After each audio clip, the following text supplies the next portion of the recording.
All right, I am back. You are back. You are now caught up from the previous video, but the files for the previous video are not up. I'm just having the, but I put the files of everything at the end of this video up for you to check out. So we have done, let's check our to-do list. UI for moves left, done that. I mean, it's not good. UI for won, UI for lost. What we need is a level manager and the ability to, restart the game. And that's going to be part of the level manager, which is going to control moving between scenes and reloading the current scene, which will be how we restart. We want to do a pooler for particles, but maybe that's not a high priority for this video. We've done poolers. But I kind of want to demonstrate the architecture of taking a particle system and separating it from the player. I just decided to add that, but to this video, since for fun, but that part won't be in the assignment. For the assignment, we're going to make a level manager and the restart game, and that's going to be the requirements for this follow along assignment. Then in this video, I'm going to add the object pooler for the particle system, and you can just watch and demonstrate to demonstrate the how to take some functionality and refactor it instead of writing it correctly the first time, and how we might go about it without breaking everything. And then in the next video, we're going to just actually do some Unity game dev and just try to make the game look better and do some camera stuff and Cinemachine stuff and all sorts of things and animation stuff. None of it really involving programming. I'm just kind of putting all of that at the end, but I want to show it off anyway, so that if you want to follow along and have a completed project of an actual real game, this video gets you that far. And I think that's important to do. So we're going to do all that. So let's begin. I think I need to, hold on a second. It's like 3:40 on a Tuesday. I got to double check I don't have office hours. Okay, I do technically have office hours, but we're going to record anyway, and no one's going to show up. I have Zoom in the background, and it's telling me to unmute. Okay, it's fine. Time management is a skill that we all need to learn and not forget about our office hours, because I have them saved on a separate shared calendar, and I have that calendar hidden on accident, and then I wasn't looking at my own events. Level manager. We'll make a new script. Level manager. Why not put all this code in the game manager? Why have it all be separate off in the level manager? And the answer is because it's just clean. Okay, level managers get complicated on their own. They can tend to have a little bit of unnecessary complexity, and the game manager can have its own complexities associated with it, and those complexities don't usually interact, so we might as well split them apart, and it just makes life easier. But there is going to be now a second singleton, a second object in the scene that there only ever should be one copy of. But this object, if you get the wrong version of it, your game shouldn't break. It'll just do the same thing, and there's just one that's not being used. Unlike the game manager, where if the UI is looking at one game manager and the player is updating the lives left of another game manager, then we have a mismatch. So for the level manager, the dependencies are different, and just splitting it apart is nice. So let's make a new script. Now, if we want to call it a scene manager, we're going to break our game. So we're not going to call it that. We're going to call it a level manager. We can change the icon to a gear. Once we finish reloading, I've been steeping. I made tea right before I hit record, and I'm trying not to forget about it. Gear. Where's that? Why can't I choose the gear icon? I don't care. Moving on. Level manager. All right. What does the level manager need to do? Well, internally, how is it going to work? I don't know yet. We'll get to that in a second. Externally, how are other objects going to talk to the level manager? In other words, what public functions is the level manager going to have that it deals with? Well, that we do have the answer for. We have a restart level feature. And we should probably remember how to write functions. And we have a public, we have a public go to next level function, and maybe go to previous level, or maybe choose specific level. But that's actually all we're going to need for now in order for us to play the game start to finish, and we're not touching player save states and loading a specific level. They will play the game start to finish in one sitting, and that's the scope of this project. But the level manager could handle that stuff too. It's nice and separated here.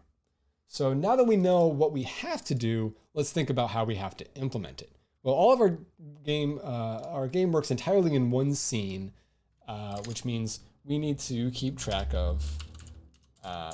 We can reload the scene in order to reload and restart the level. And we don't have to worry about talking to other scenes that are loaded at the same time. For this project, we're going to have every level just be one scene and only one scene loaded at a time. And yes, there are better ways to do it. Stop yelling at me. This is a beginner project. Many of the things we're going to do and spend time on in the future, we'll learn about, because this way was slightly annoying. But oftentimes the annoying way really isn't the bad way to do it, especially for small scope projects, and you don't need to add unnecessary complexity. So to change the level, we go to the scene manager, and I just hit enter, and that added a using statement up top, right? Because scene manager isn't something I have access to by default, but it is something built into the Unity engine that I can use. And it contains lots of, the scene manager class contains lots of functions that allow me to load scenes. And when we want to load a new scene, we need to give it the name of the scene. How do we do that? Excellent question. We give it the name of the scene by typing the name of the scene. Or we give it the build index of the scene. Cool. If we know that our main menu is going to be build index 0, and our first scene is going to be build index 1, and our second scene is going to be build index 2, we could use an integer to store what our current scene is and what the next scene is. But we're not going to do that. I don't think. Probably not. Because organizing scenes in the build index to determine their order is, I think, kind of annoying. So instead, we're going to do another solution for go to next level. I've gotten ahead of myself. We're still trying to restart the current level. I need to get the current level so I can give it either the current level's name or the current level's build index, and then I can load that one, which will unload the current scene and then load the scene I told it to load, the same scene, and that's basically reloading. So we can use scene manager again. It has a function called getActiveScene, which is going to be this current scene we have loaded. And we can give it either its name or build index, which will reload the scene. Huzzah! So now I can restart the level, which will reload my scene. This is a public function. Going to the next level, that's a little tricky. Let's just test that the restart level works. We can add a right here. I don't think this is for testing. I think we'd want to move our player input elsewhere in the future. But for testing, input.getKeyDown keycode.r reload scene. Restart level. What did I call it? Yeah, restart level. Just to test it. And is that going to be one of those testing things that we just end up never getting rid of? Yeah, maybe. Not a high priority right now to handle input. If you're using WASD, so we move. Let's restart. I probably forgot to add the level manager to the actual script. Level manager. Okie dokie. Love Unity development. While my thing reloads, I have my tea.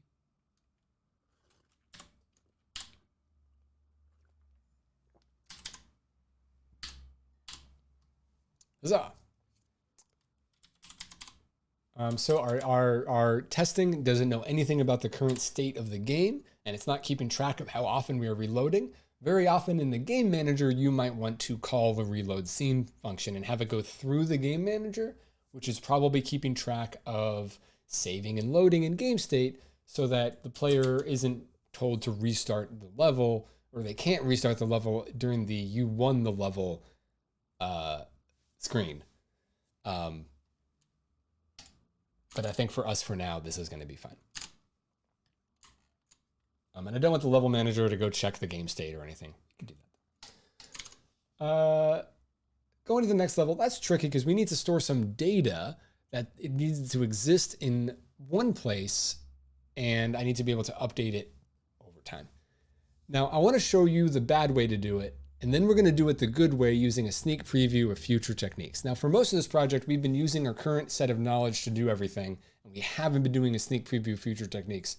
But in this case, the quote-unquote bad way to do it is so annoying and not ideal that we are going to switch. So let's for now, I think if you're following along, and you are following along, sit back a bit, hit that maximize button real quick, and let's just take a look at what we're going to be doing here.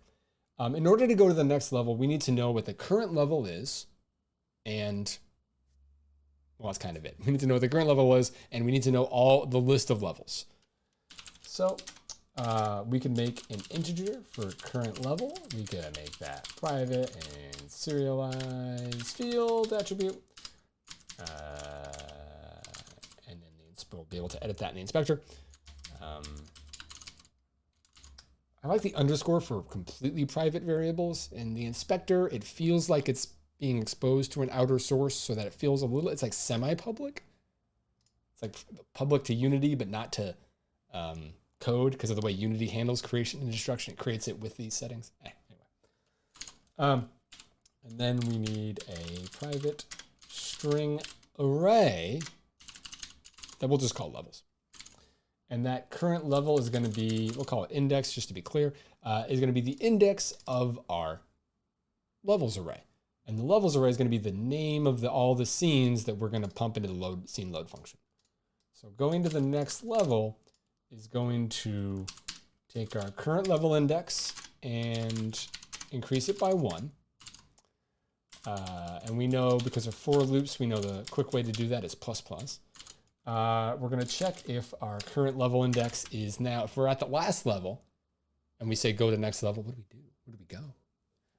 Current level index is greater than levels.count or equal to, because you start counting at 0. We'll just loop to the start for now.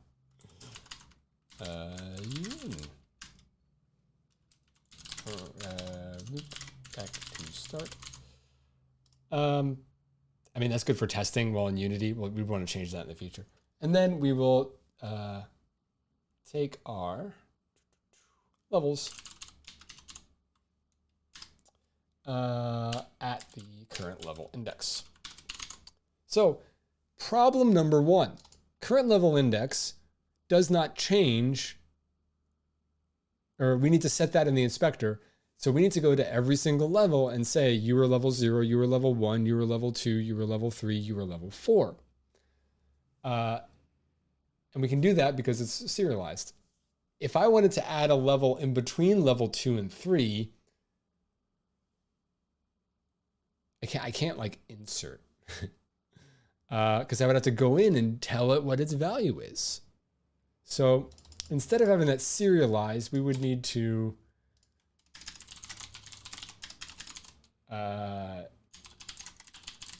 current level equals levels dot get levels dot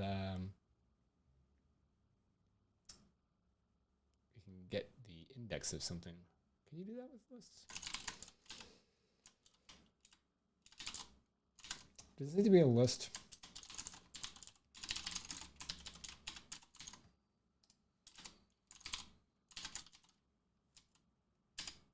Index of our current scene.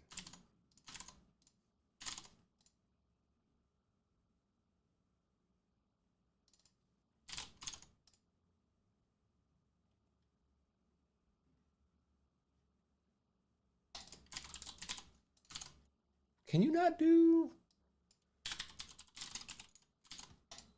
You have index of on list. I just forgot what the name of the of the function was. I'm losing my mind.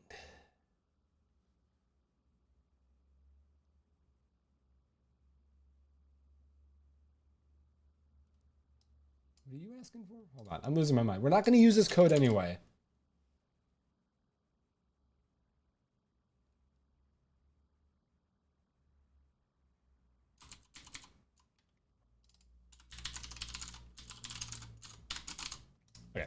So we can get the current scene's name. We can search through our list until we find that name in our list, which it must be there, and then find what that index is, and then set our value to that. Which I made a new variable. I didn't mean to. Using an array, it feels weird because this list is super important now, and I have to type in the name of my string of my scene, which means basically the only way to make this level manager work. So let's make our scene. Let's duplicate it, and let's call this one level 2. Let's duplicate it and call this one now level 3 on level 2. I'm on level 2. Let's go to our tile map and add a big 2, and on level 3, let's go to our tile map and add a 3. Okay. And now this level manager, it needs to be well, I should have done that first. This level manager needs to be a prefab. It has to be a prefab. So I need to make a prefab of it, put it in my game, go to my scenes, go to level 2, save, delete it, go to my prefabs. Add a second project window here. You shouldn't be doing any of this. I'm showing you like one of the reasons this is such an annoying way to work.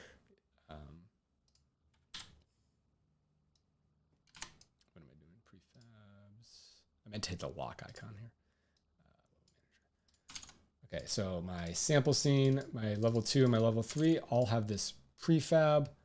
I can go to my list. I can call this one sample scene. I can call this one level 2, getting the capitalization correctly. Call this one level 3, and then apply that to the prefab as a way to get my data to exist across all my different scenes, even though all the data is stored in the scene for every scene. And now we will just add another little cheat code here for ourselves.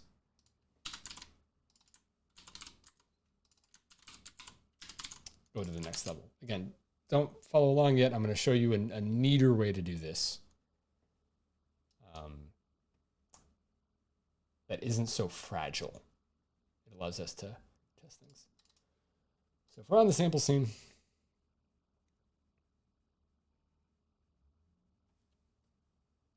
please load.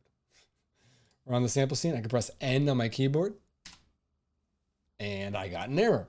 I got an error because in order to load scenes, they need to be in my build settings menu.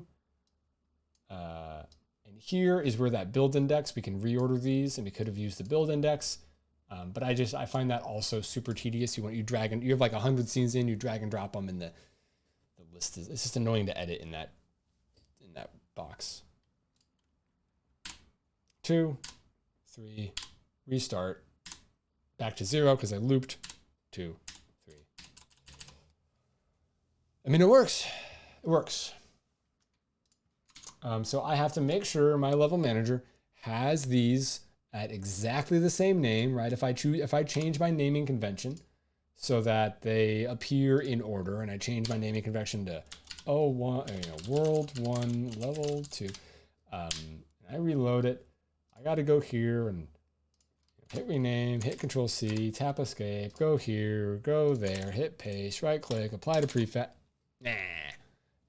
Especially trying to remember to hit apply to prefab. That is annoying. So I want to show you just a slightly easier way to do things. But first, let's get it working. And then we'll be working and we'll be done. And then we'll be do two things that will fix this up to be a little bit better. And then we'll, no, I told you not to follow along. Let's do it the better way now so that you can start following along at the other part. I'm sorry I confused myself. I thought I had a smart idea. It was a bad idea, but I caught it in time. Let's go back and do it a better way. To do it a better way, we're going to take advantage of this something called Scriptable Objects, which is part of our data-oriented design. Basically, we're going to store our current level index and our level list outside of any scene. And we're going to let our level manager look at that information in order to do whatever it needs to do. So we're going to make the world's simplest scriptable, well, not the world's simplest, but a very simple scriptable object. To do that, we're going to right click on our scripts in Writer. It's important that we do this part from Writer. We click Add Unity Script, and for our template, or that starter code, we're going to choose Scriptable Object, and we're going to call it a level list.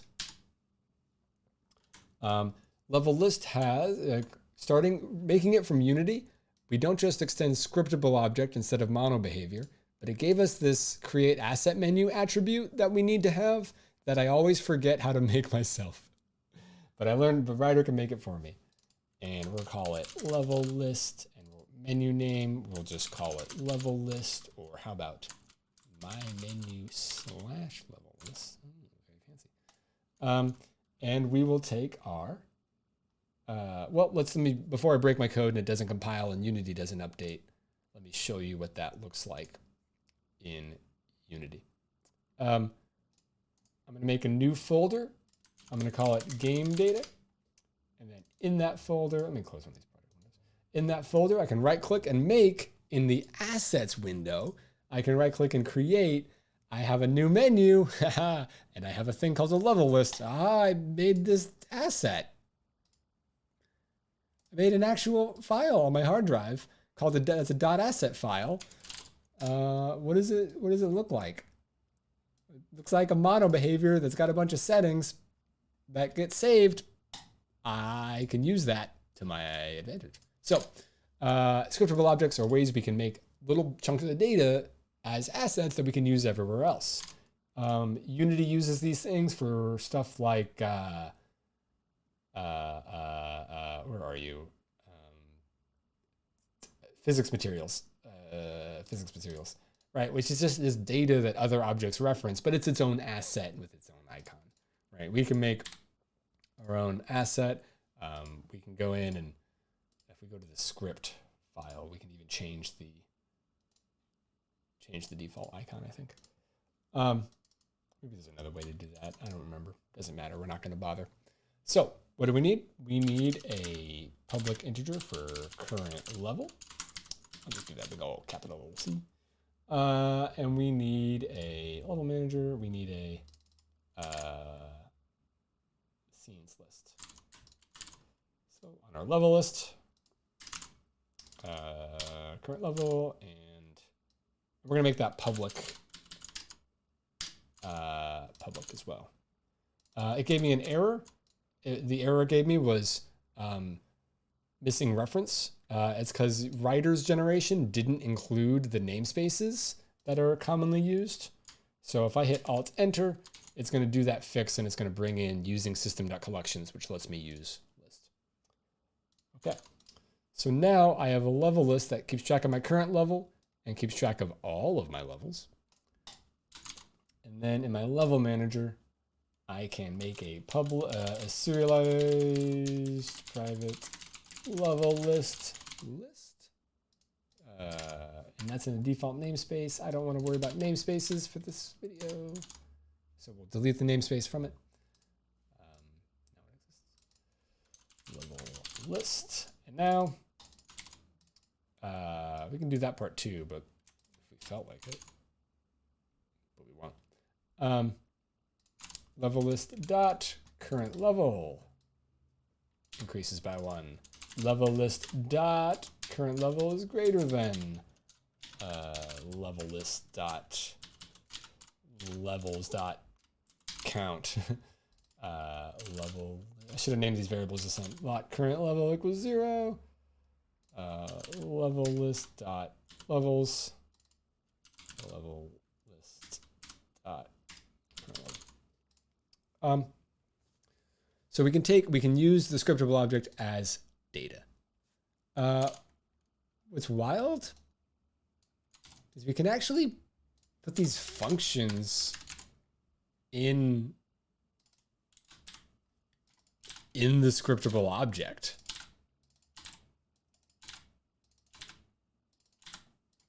And then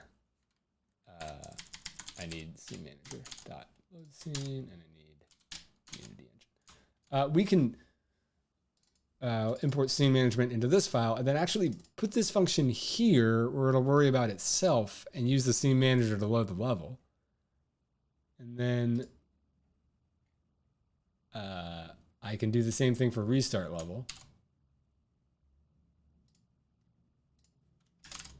as well. So my level manager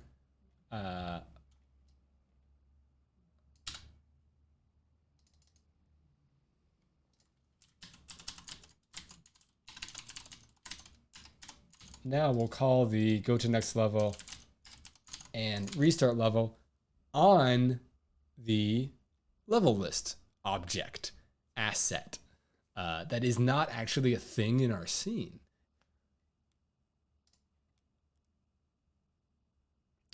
So now I have my level manager. All it does is it gives me these R and N keys on my keyboard, but let me use that to test. Let me go back to my game data level list. Levels. Bum, bum, bum. I forgot what I changed my level name to. Assets, game data, level list, lock. Go to my scenes.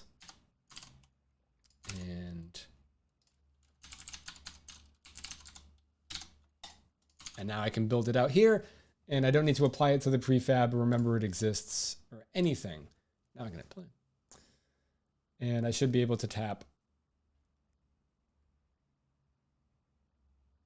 R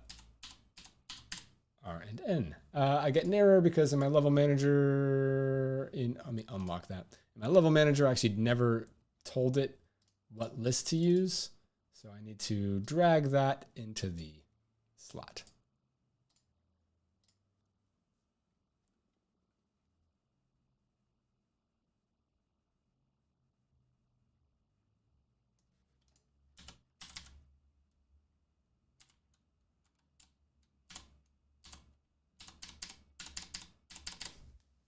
Amazing.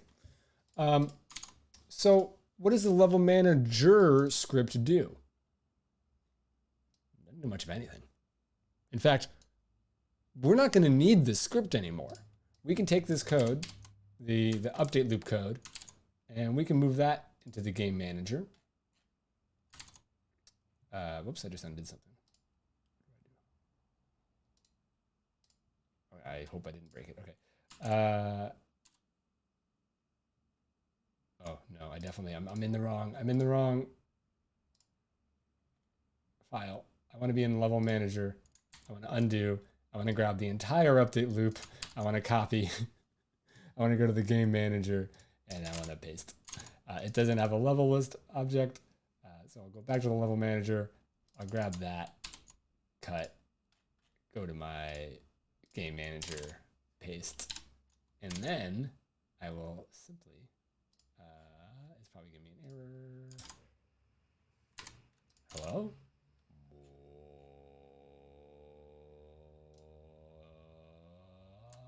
I did undo something.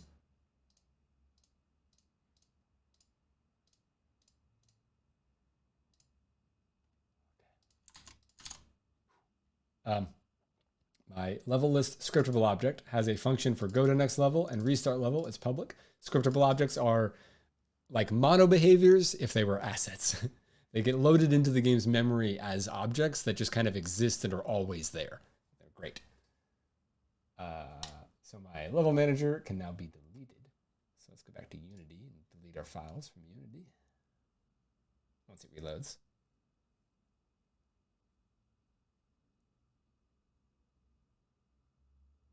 go to our prefabs level manager and delete. And then go to our scene and delete that from our scene and go to our level 2 and delete that from our scene and go to level 3 and delete that from our scene. And then go to our game manager. It's asking for a thing and we can give it the property that we want. And the same thing we did with level manager, we had to make that a prefab and put it in every scene. We do need to do that for game manager. But it gets told it's level list from this game data. I can make another version of it that's like just the levels I'm testing to loop through, or like what world I'm in. And I can reorder these and reorganize them and make sure they match my scene files in just one file. And that's a lot more achievable. It's still annoying. You wish you could drag and drop a scene file, like a reference to a scene, and get its name here. And you can't do that without a custom script extension. And I've used those in the past and they're fine. But this is like a good compromise. The biggest problem we're going to have with using the scriptable object, and the reason we're not done yet, is the level list is going to save. So if I make my current level, my game manager doesn't have a reference because it's not a prefab. If I leave play mode and I go back to my game data, it's been changed. It's been changed by the game running in a way that it wasn't previously. So the solution for that is we're going to make a new scene, an entire new scene called main menu. Guess what? We're going to put in this in the future. We'll make an empty called loader. And we're going to make a script called loader. And the scene is going to, oh my gosh, I can just start typing anyway in Writer. You go away.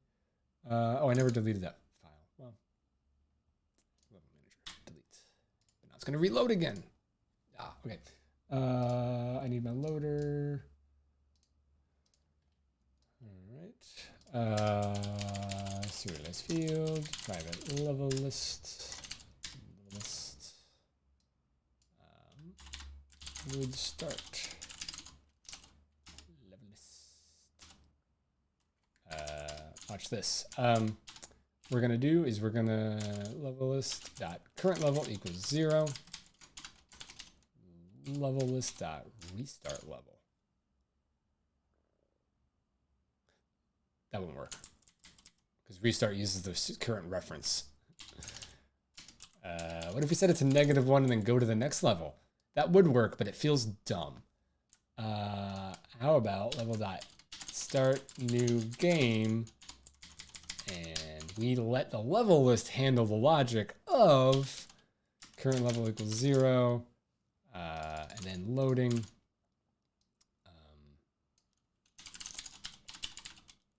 Loading that current level. Yeah, so it resets itself. So the loader will level list dot start a new game. Nice. Now, in the future, we're going to add a menu UI here, and that start new game will be what a button press does. But for us, for now, we're doing it when we hit start. When we start, so my main menu should immediately load a different scene. So I'm in the main menu scene. I hit play in Unity, and now I'm in World 1, Level 2. So as long as I go to my build settings and add my main menu and make that the first scene that's going to appear in my build, it can go in and set everything up for the new game and also be a main menu in the future. And then we can move on. But just to have something working without actually doing the UI of a menu, we're just going to do that on start. Cool. So now we have a really simple and effective level manager that allows us to as we work on our scenes and rename them. We can reorder them. We can give them not weird alphabetized names that are easy to, but we can give them like, we can give them nice names that let me remember which one's which when I'm working with my scene, right? If you're in another project that is using lots and lots of scenes, keeping them organized in groups and giving them good names that like, you know, which one's which or whatever. And then having a level collection that's a scriptable object. That's basically the same thing, but I'm doing a little bit of fancy stuff. I have that scene reference, that extension that I added to Unity that I can edit and I can, you know, I can organize and I've even got them grouped into these separate collections. So this is a more advanced version of the thing I just showed you, and it's fine. But here's like the simple version is just we type the name of it. And it's nice. It's a nice way to work, right? And if you're working on a team and collaborative software, having this separate asset that affects version control differently than like going in and updating every scene, that's important. Okay, and that's everything for the video. So your task now is to like make the game where you need to, oh, we didn't finish pickups. Pickups don't do anything. They just go away. Private game manager,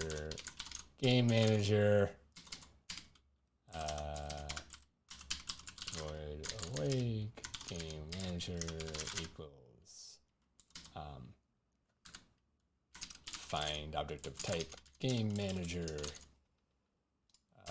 and let's add a function for the game manager to handle getting an extra life. Public void get extra life. Pickup will game manager dot get extra life, and the game manager will turn count minus.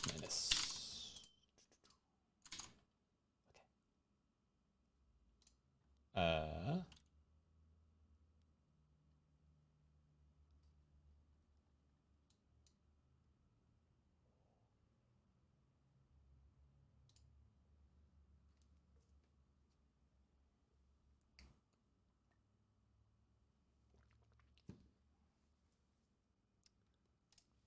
So if I move, it should pick this up. I should gain an extra life, reach the end of the move, and then lose a life, and then being a net equal. So I have 5 here, 5, 4. Cool. I think the UI updates, it shouldn't update more than once because all of that, losing a life and gaining it, happened in the same frame of like one update loop. And this didn't refresh till its own update loop. So I don't think we've like deleted and recreated it more than we needed to. So we shouldn't see any weird bugs from that. All right, let's turn the game manager into a prefab, which we should have done before we duplicated our level. Game manager. And then we can go to the scenes we have created, level 2, and we'll delete the game manager from here. Level 3. Delete the game manager from here. Prefabs, game manager, save, scenes, level 2. Wow, I'm doing this like the slowest possible way. Okay, game manager. Cool. So now that that's in the thing, we've got this item, we got pickups. Let's do a little bit of organization. Let's call these environment. Let's definitely make sure our position and rotation is zeroed, and let's take our player, our grid, our pickup, our level goal, and put that all in there.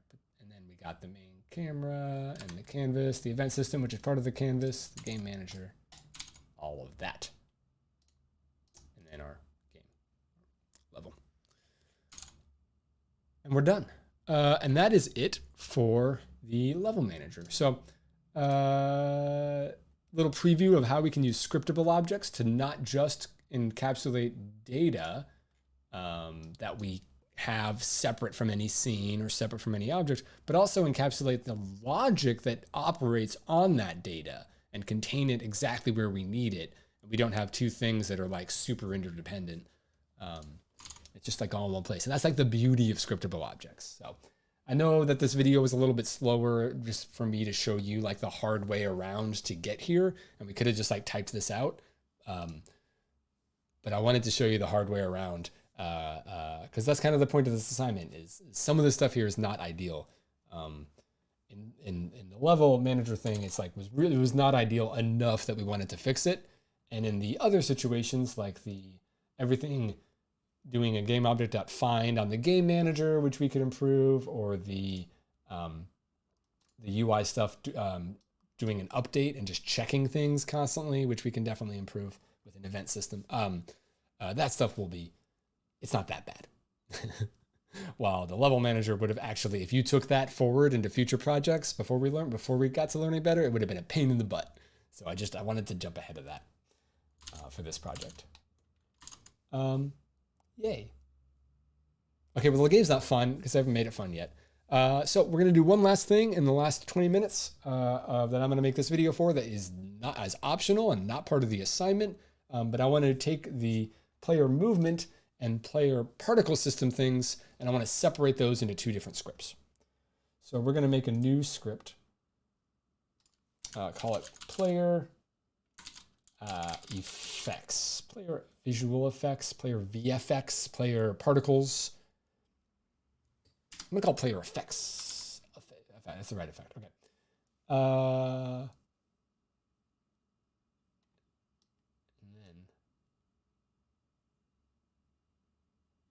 And then I'm going to take my player and we're going to add player effects to it. And we're going to apply that to our prefab.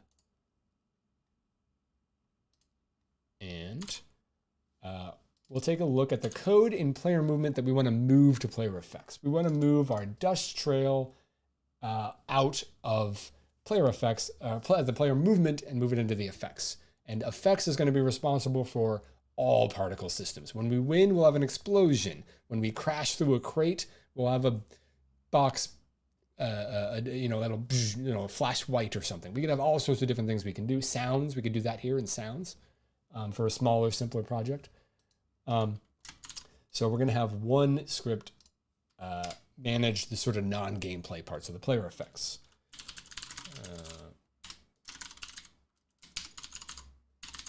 Player effects, and we're going to take our dust trail prefab and we're going to move that into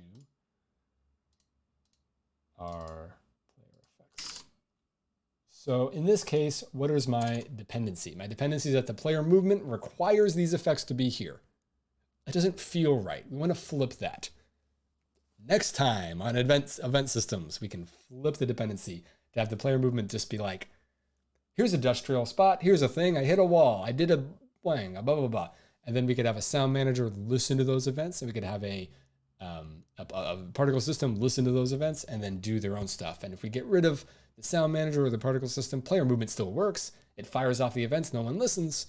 But we haven't covered event systems yet, so we've got the dependency that player movement requires player effects to work. And here is that dependency in action. I just had to type out the get component stuff on player effects. So now let's go to spawn dust trail and let's move that code into player effects.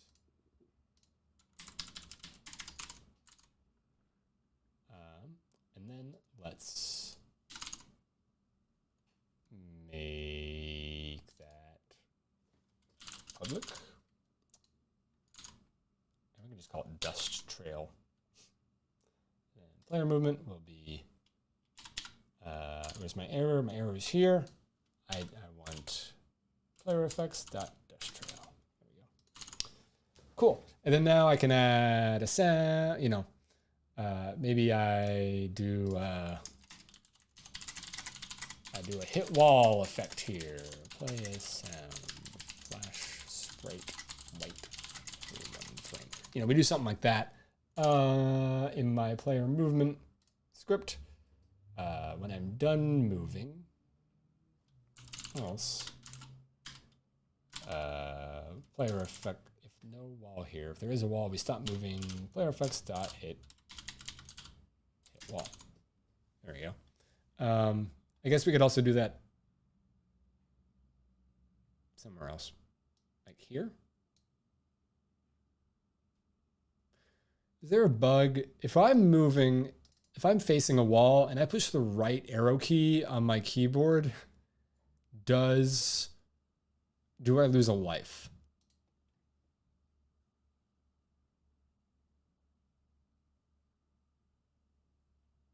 Oh my gosh, load. If this video is too long, I blame this. There are solutions to get around it that we're not going to cover here. My prefab's not set. I'm going to get errors.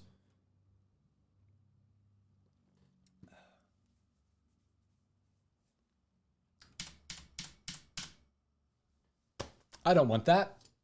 I consider that a bug. Let's fix the prefab. Dust overrides apply all. Okay. I consider that a bug. Turn taken should happen only when we're done moving and we moved any amount. So here I'm doing it in the recursive function because that was the easiest way to do it. But I think having the recursive function return an integer of like how many times we've moved.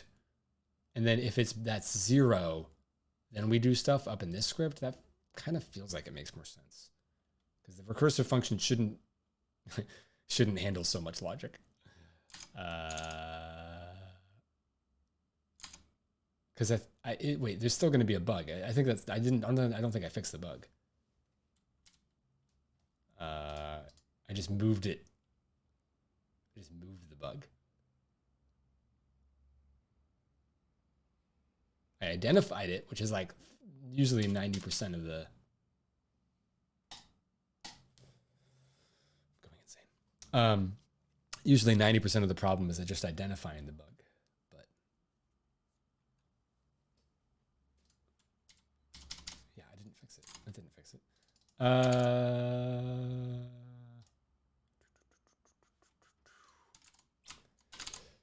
We're at 47 minutes. Do we have time to fix that? I guess it matters enough. Too many moves is keeping track of how many times the move has run. So what if we just return that? If we make this an integer and we change this variable name to move count,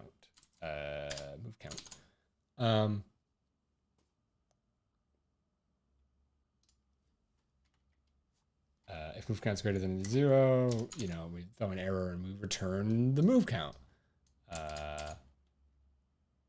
Otherwise, if after the turn was taken, we can return the move count, not do that part. And then if there is a wall here, instead of we return whatever the value of the next recursive function is, and then it'll return the value of something else, and we'll have this like stack of, finally it just returns the move count, and then it goes, but it like goes back through the stack. That should work.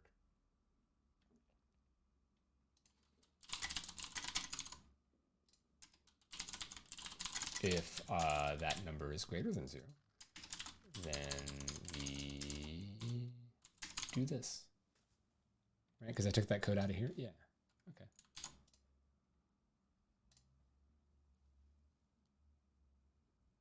Is it going to be 0 or 1? Or is it going to be 0 the first time and then 1 the second time? Is my count off?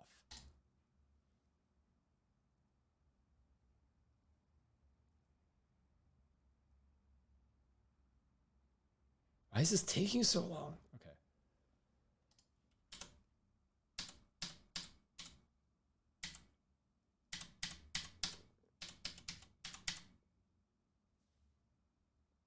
It looked like it worked.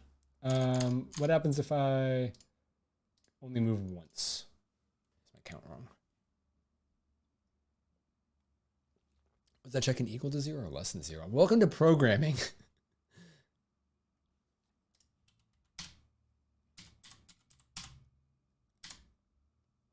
We did fix it. We fixed it.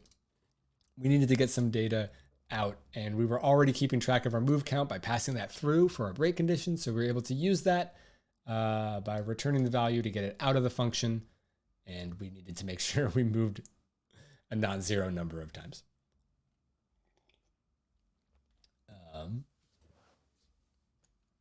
We could also have just done can move in this function and not started the recursive function at all. And that would have been fine. It would have run can move twice on the same object, but that's not a big deal. Could have just done that. Well, I fixed it the hard way. You're not following along at this part anyway, so. Okay, that's the rest of this video. Next part is a bunch of Unity stuff. I'm going to make the sprite. I'm going to give it a look. I'm going to have them move about. It's going to be fun. Half of this video wasn't required. The entirety of that video is not required. But we're just going to do some more of the Unity game dev side of things. Wasn't I going to do the object pooler for the particle system? Oh, yeah.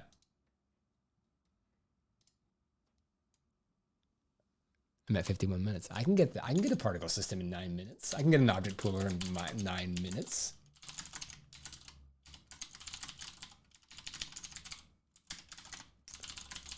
Dust particle pool.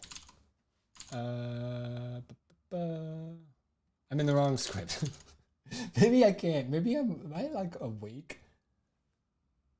Where's my effects? We'll just do it here. If this script is really managing all the effects, then I probably don't want to do it. But honestly, this is probably the only thing I really need an object pool for. So that's fine.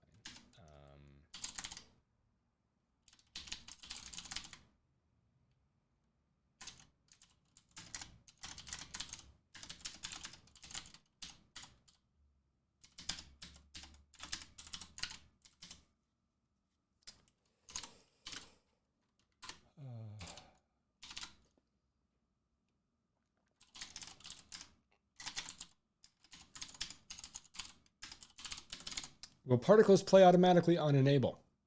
I bet you can make them do that, but I'm not sure.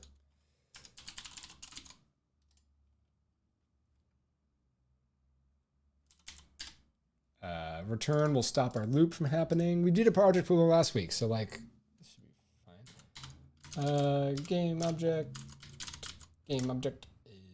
just new dust and then dust pool dot add new dust. Okay, so I enable an object and I add it. Now the object pool still won't behave correctly because the dust prefab needs to have its play on awake. It needs play on enable. Stop action should disable instead of destroy. There's the key. Can we do play on?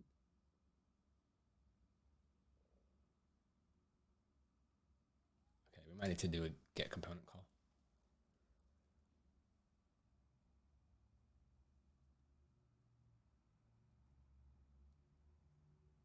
I was very optimistic that we could do a. It looks like it worked. Maybe it. Hold on. Let's see. I should have given myself more lives for testing. Or just reloaded the scene. Why did I leave play mode? Okay. So I have 5 of them created. Right, I have more than 5 created. And I go a smaller distance. Plays them all. They are playing on enable, aren't they?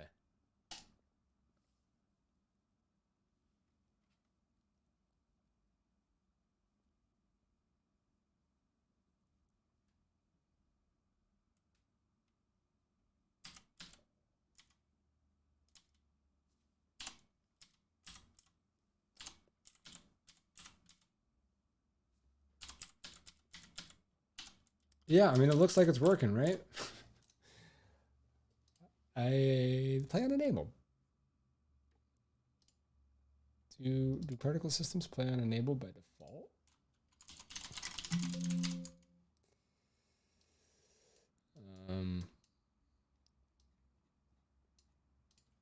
Particles play on enable Unity. Wait, hold on.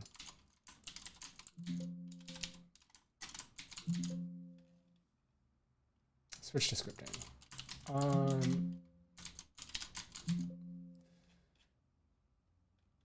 There's got to be some setting for play on awake, right?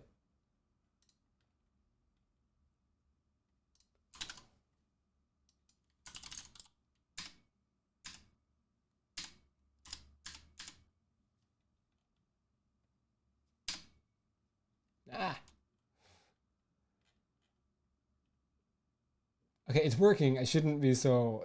I just didn't. I wasn't positive it would work, so I was worried about that. Okay, well, it works, so we're not going to question it. Particle Unity play on enable.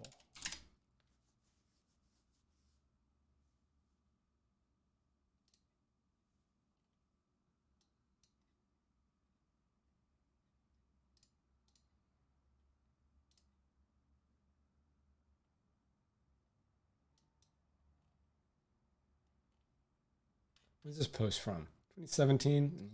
A little old.